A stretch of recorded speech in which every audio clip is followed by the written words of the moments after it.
ti wà bí wọ́n ti jókòó olórí àbíbátù ọmọtọ́lá Ladoja olórí Bukola Ladoja tí àdìpínlẹ̀ orúkọ mẹ́tẹ̀ẹ̀ta jẹ́ ayaba Ladoja wọ́n ti wá bí o ibi tí wọ́n bá dòkó sí akínyín dáadáa o ẹ̀yìn yá wa akínyín o akínyín o.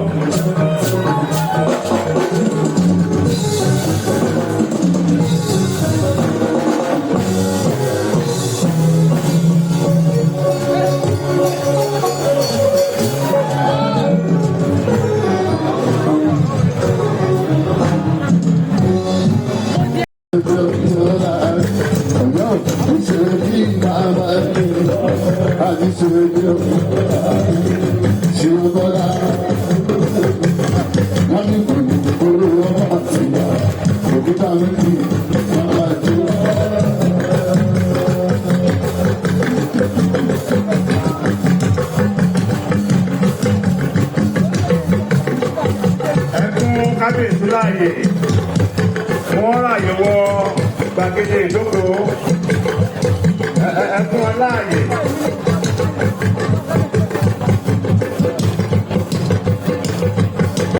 Akẹ́kọ̀ọ́ náà ò ní kúrò ní lára gbogbo wa pátápátá. Ó fẹ́ sọ sí ọmọ Ọlátúnjí Ọlátúnjí ó fẹ́ sọ sí ní ọmọ Ọlátúnjí aláṣẹ kọ́lá group of company ọkọ̀ fún mi lóbi mi dàbí mi Ọlátúnjí mi kò kí sọ́jí mi ọmọ Ọlátúnjí mi sọ́jí mi dáhùn. Olóyè Kazeem Adékùnkan chairman sọ́jí mi ọ̀la máa dúdú first bank.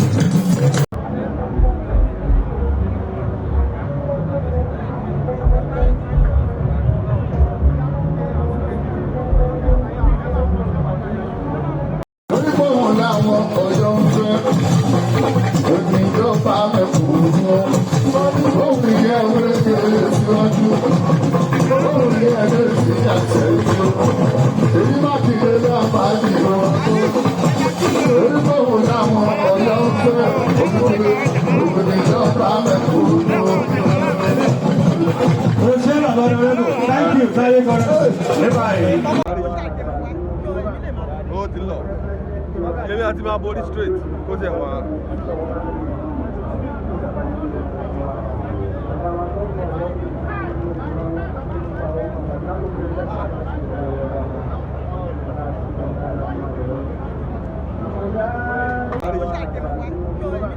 Ó ti lọ. Èmi àti máa borí straight kó tẹ̀ wá.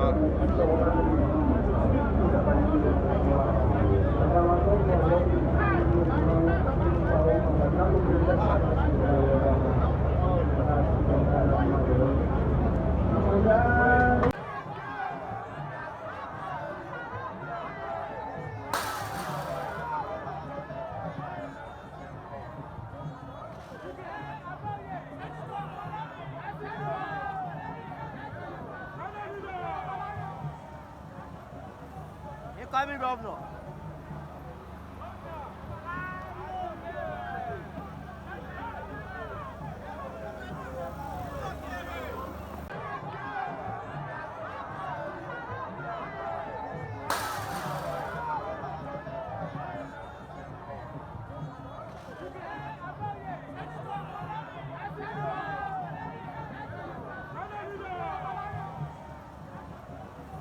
Incoming governor.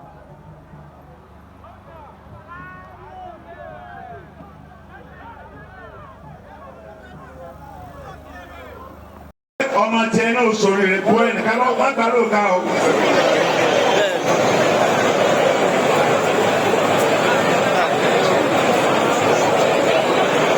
In conclusion, Kábíyèsí di Olubadan, your people have great expectation from you. They are expecting you to galvanize them.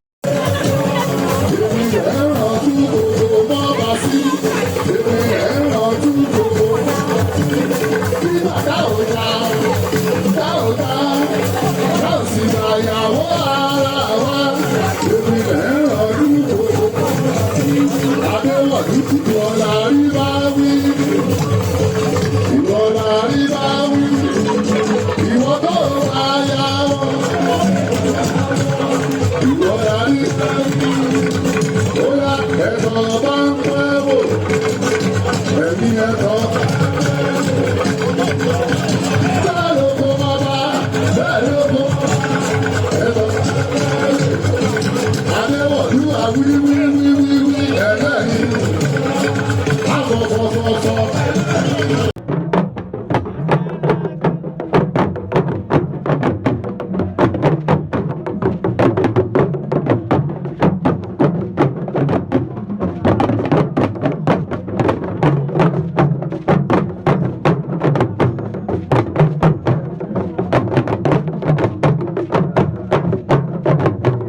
Vai,